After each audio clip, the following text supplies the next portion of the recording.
Okay, so one of the videos that you made that I loved the content that you created, and I loved the subject matter, was the idea of body count. Because obviously, I do Access Vegas here in Las Vegas. We put 6 girls on, me and Rollo. And this is a very common topic because it comes, the ultimate answer is it comes down to a double standard where women, and by the way, it's not just us, there's a study done by Dr. David Buss, who wrote that book behind me.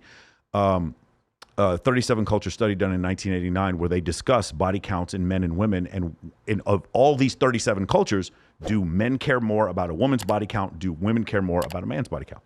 And the thing that they found, and I'm sure this will be no surprise to you, is that women not only did not care if a man was a virgin, she thought it was very strange if a man was a virgin into his mid-20s and early 30s where he hadn't had sex with anyone. And men, while they cared about virginity, and in certain societies like in China, they cared very much about a woman's virginity, they cared less over time. Like, meaning when they try to replicate this study, this wasn't like a big deal. However, a woman's body count being lower was much more important to men, and for women, a man's body count just didn't mean anything at all. And I thought it was interesting when you interviewed all those girls at the gym, and they were essentially saying what I just said. Yeah, no, it was a couple of weeks, well, maybe a month ago or so. But yeah, I didn't really get surprised by any of their answers, right? They kind of all gave the same, like, well, I hope he's had a little bit of experience because otherwise it's going to be kind of awkward.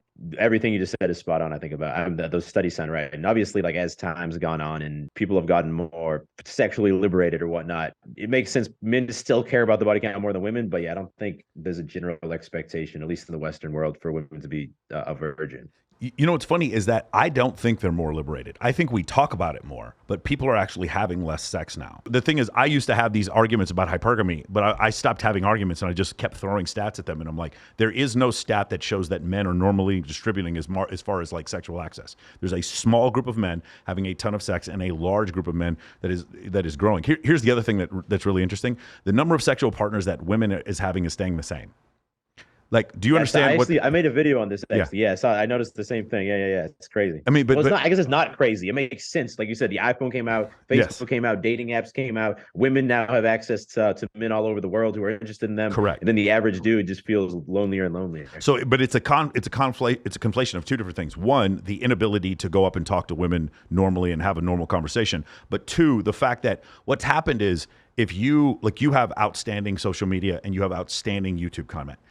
Your content could be less outstanding and you'd still be in the top 20%.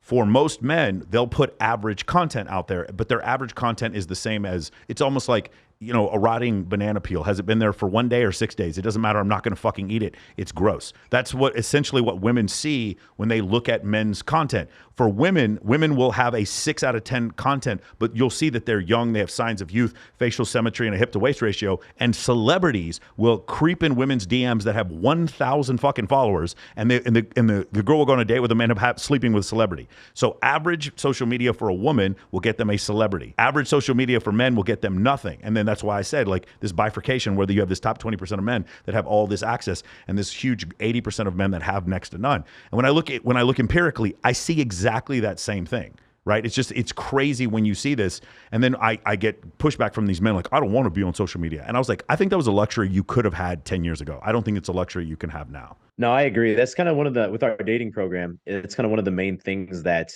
we just hammer guys when they come to the program. You're going to hire a professional photographer. Doesn't have to be expensive, but someone local. We're going to help you brainstorm like an initial set of photos. You're going to send us a selfie of the outfits that you're going to take the photos in first. We're going to, approve like the haircut, these things. And a lot of guys who think like it's not worth it is stupid. But it feels feminine, dude. It feels so feminine to fucking put that much effort into your personal appearance. But like the dudes don't listen. Like here's 2 guys who are very successful with the women telling you don't have a fucking chance unless you do this. And it's so crazy because Go ahead. You can be mad. You can fight it. You can, and then you can also just not get any women. Like and if your pride is more important than like female companionship, then all good, right? That's right. Then at least you know what your priorities are. But yeah, I see it time and time again where just like the appearance is slightly tweaked and then it's shown attractively through photos. And maybe they don't even have a social media following, but then these new photos are put on a dating app and now they get 2 or 3 dates a week. And it's like unbelievable, but it's not unbelievable because of what we're talking about. I'm sure you get those messages all the time where the guys are like, oh man, I just did this and I'm getting these girls from my past, or they're watching. Like this is the other thing. I show the guys, see your IG story. You can go into IG story. This is so mind blowing. And guys do not grasp this. You can go in your IG story and see every girl that watches your story. Well, you post 10 stories a day. Let's look at the girls who watched all 10. That's who you should be asking out, bro. Like, she's literally showing you interest right there. Like that, the intel that you got from IG story to me was such a game changer. The other thing was 91% of my engagement on Instagram comes from people who don't follow me. This makes the like really nerdy computer science guys who join my program, that makes their brain melt. They're like, no, I don't post a lot because no one's following me. I'm like, 91% of my engagement is from people who don't follow me. If my engagement is good, they'll see my engagement. Like most people who interact with like Bilzerian's Instagram don't follow Dan Bilzerian because these guys are like haters, or like he slept with one of their ex-girlfriends or some shit like that. So that's one of the situations that happen, is that you get all this content, or you get all this engagement from that.